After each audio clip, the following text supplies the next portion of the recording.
অবিরাম বৃষ্টির জেরে গত কয়েকদিন ধরেই ফুসছে ভারত অংশের যমুনা নদী। সঙ্গে হরিয়ানার হাতিকুণ্ড বাঁধ থেকে পানি ছাড়া হয়েছে, ফলে অপেক্ষাকৃত নিচু এলাকার ঘরবাড়ি তলিয়ে গেছে। পানি খানিকটা কমেছে, তবে এখনো বিপদসীমার উপর দিয়েই বইছে যমুনা। বৃহস্পতিবার সকাল নাগাদ পুরনো রেলওয়ে ব্রিজের কাছে যমুনার পানির স্তর 207.48 মিটার রেকর্ড করা হয়েছে, যার জেরে বুধবার ভোর 6:30 থেকে বাতিল করতে হয়েছে অন্তত 40টি ট্রেনের যাত্রা। গোটা দিল্লি, এনসিআর ও সংলগ্ন এলাকা জুড়ে বন্যার সতর্কতা জারি হয়েছে। প্লাবিত ঘরবাড়ি, চাষ জমি, কোথাও বন্যার জলে ভেসে গিয়েছে আশ্রয় শিবিরই। আতঙ্কে দিন কাটাচ্ছেন ঘর ছাড়া বহু মানুষ।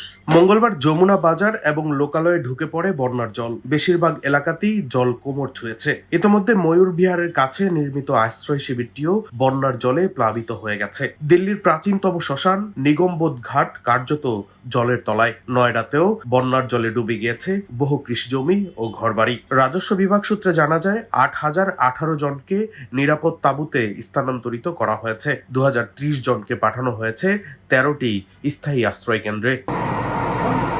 ডেস্ক রিপোর্ট, দৈনিক ডেস্টিনি।